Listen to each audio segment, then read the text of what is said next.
So that's really important. But I think people just need to think deeper about fashion. Like, people actually want to know there's an idea behind something. So if you make a hoodie and there's no meaning to it, it's like, okay, I can buy a million other hoodies where there's no meaning. So you have to actually have something about it has to make it different. Whether that's the inspiration or it's the fabric or it's the way you dye it. Maybe it's some dyeing process from Nigeria and that's what makes it special or something. But it has to be different. And all these brands that are successful, if you look deeply into it, there's something that makes it different.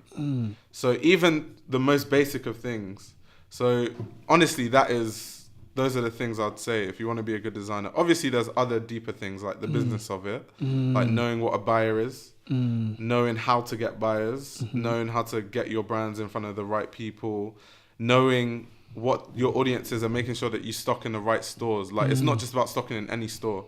Some people, your brand might not work for Selfridges. So just because it's a big like store doesn't mean you actually have to be in there.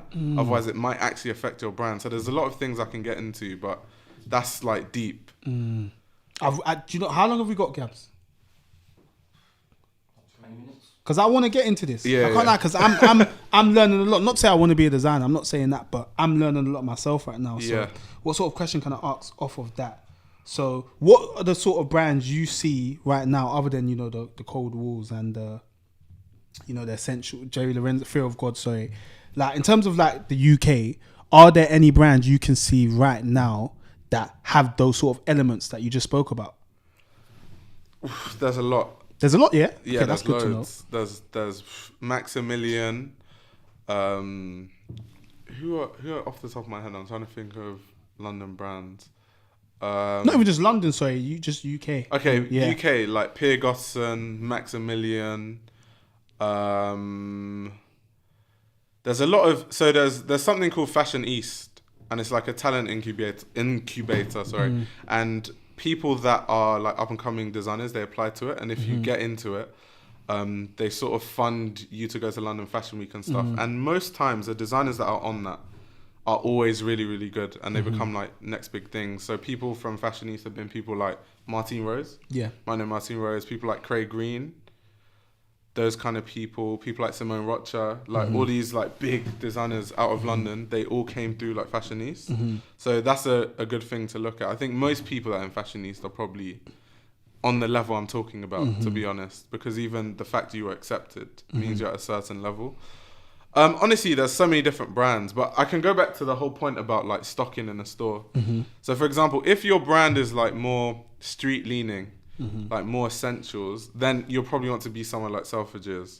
Because they've got that little section. What's it called? The play.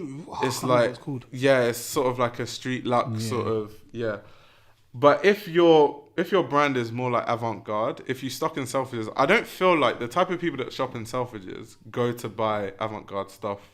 That's not the audience. So if your stuff is like a bit different, a bit outlandish, you probably want to stock somewhere like Dover Street Market or like the Lab Store or the Library, those type of places. If you're like street luxe, then you want to, like I said, Selfridges, like Harvey Nichols and stuff. So if you have an avant-garde brand and you manage to get a deal in Selfridges, it won't sell. I'm 100% sure that if you stock in Selfridges, especially if you're like an unknown brand, it won't sell. And most times when you're a young brand, this is also like getting into the business, the type of deals you sign with Selfridges are messed up. So they'll do like a sell or return deal.